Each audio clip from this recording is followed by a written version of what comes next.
Isang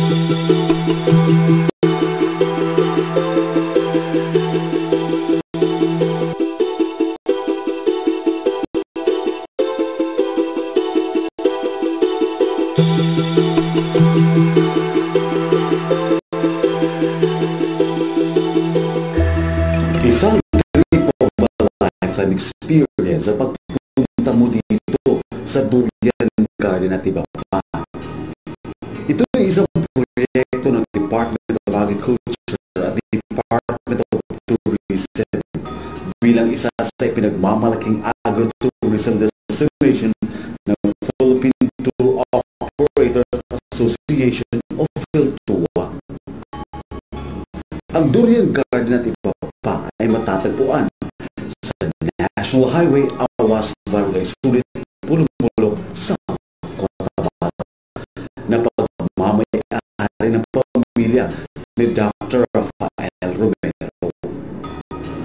Ang lugar na ito ay dating agri-farm ng pamilya at dahil sa doon maraming mga kaibigan, kakilala at kapamilya nilang nakapunta dito, minabuti ni Dr. Romero na gawin itong isang maganda at tahimik na pasyalan para lamang sa inyo, mga minamahal naming kapamilya.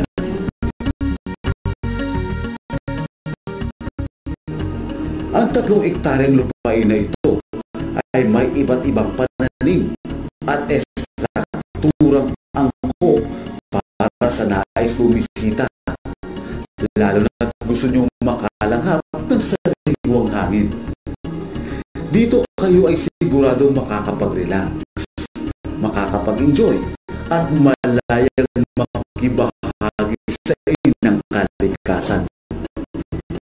Inyo ding malalasap ang masasarap na luto ng native chicken habang nabubusog ang inyong mga mata sa pagmamasid sa malaparaisong taniman ng iba't ibang klaseng ornamental plants.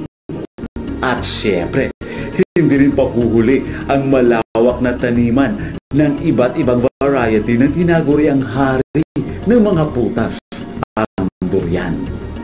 Hindi lang yan, makikita at matitikman din ang matatamis na bunga ng iba't ibang puno ng rambutan, lanzones at iba pa.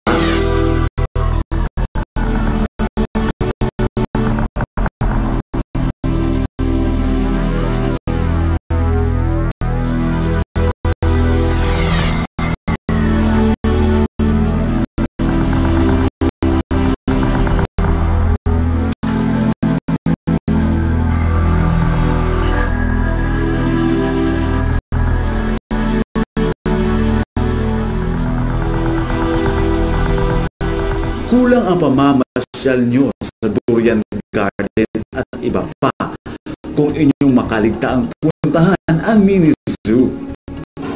Isang kagandahan din ang pagkakaroon ng isang malapad at maaliwalas na patio dito. Isang lugar na mainam pagdausan ng kahit anong klaseng okasyon, tulad lamang ng mga business meetings, birthday parties at seminars. Sigurado ko ding 100% din yung magugustuhan ang patio upang pagdausan ng inyong dream wedding kung ikay magpapakasal, kasi ang patio ay rekomendado kong lugar para sa inyo. Kung nais yung maging bahagi kami ng inyong espesyal na okasyon, tumawag sa 083-225-6319 o mag-log on sa www.duriangardenatibapa.com.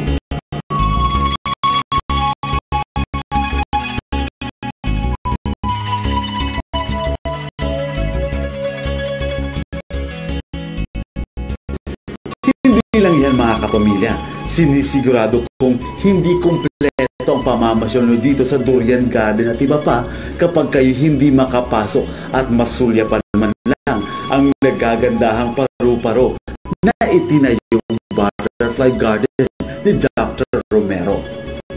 Alam nyo ba na ang butterfly ay isang insektong Lepidoptera o scale-winged insect? Nang ibig sabihin ay ledipus ay scales at pteron wings sa Greek. Meron din itong fine scales na mukhang fine powder na kapag hinawakan ng mga tao ay matatanggal ang fine scales at maaapektuhan ang paglipad nito. Mayroong 15 hanggang 20,000 species ng butterfly sa buong mundo at iilan lamang dito ang popular. Dito sa Durian Garden at iba pa, maraming species. Mabibighani talaga kayo sa ganda at kulay ng mga paru-paro dito. Ngunit alam nyo din ba na ang mga ito ay mayroong 4 na life stages o metamorphosis lamang?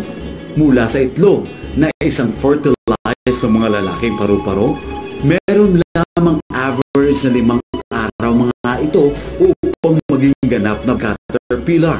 Mula sa pagiging caterpillar, 15 araw ang hihintayin upang ang itlog na ito'y maging pupa.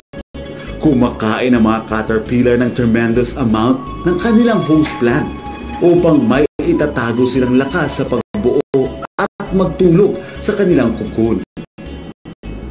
Tumatagal ang kanilang pag-aantay upang maging isang ganap na butterfly sa loob ng 15 araw sa pamamagitan ng paghang ng sarili sa isang twig o dahon habang nasa loob ng isang hard outer shell o ang tinatawag na cocoon. Ang adult butterfly ay may 15 araw na lifespan lamang.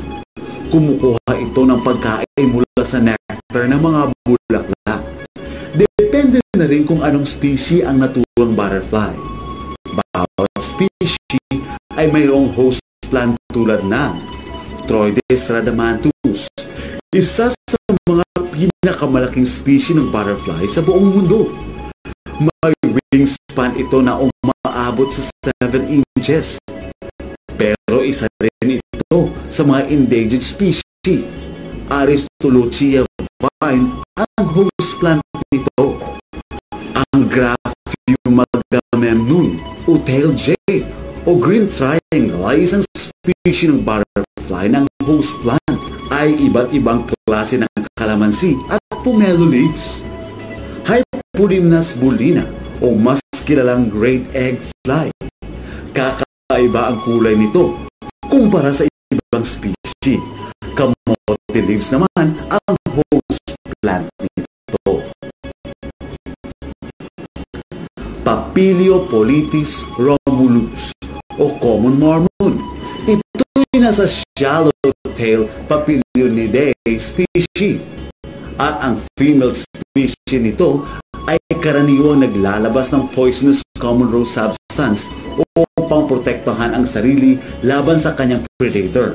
Napag-alaman na lime plant pa rin ang host plant nito. Ang Papiliodemolius malayanus o lime butterfly ay isang multicolored butterfly na pomelo, calamansi at ibang klase ng lime plant ang host plant nito. At ang Edialioconum o siam tree nymph sa isang tingin ay kulay puti ito. Kombinasyon ng puti at itim na mayroong halong pale yellow ang kulay nito. At ang host plant nito ay isang klase ng vine.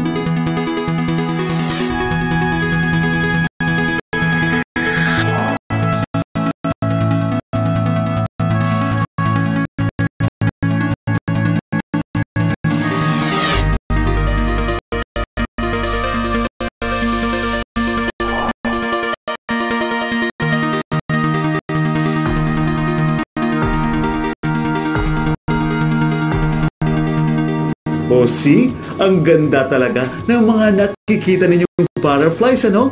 Kaya excited ka na bang pumunta at libutin ang Durian Garden at iba pa? Huwag munang magmadali at baka inyong makalimutan ang siguradong trip of a lifetime na mararanasan dito. Sumaglit muna sa Durian Garden at iba pa, Pasalubong Center.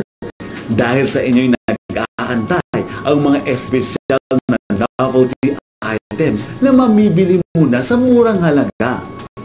Huwag din kakalimutan ang pagkain ng durian ice cream, durian pinipig, durian ice drop na may iba't ibang flavor tulad ng buko pandan, mangga at iba pa para masiguradong kumpleto ang pamamasyal mo dito. Kung kayo'y may katanungan, huwag mag-atubiling lumapit at magtanong sa mababait na mga staff.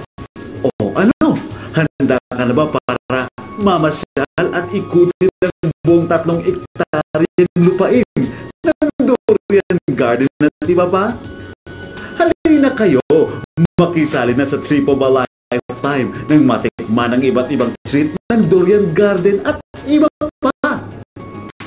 Paalala lang po, huwag mamita sa mga bulaklak at mga prutas ng basta-basta lang. Nang sa gayon, ang kagandahan nito'y ating mapanatili.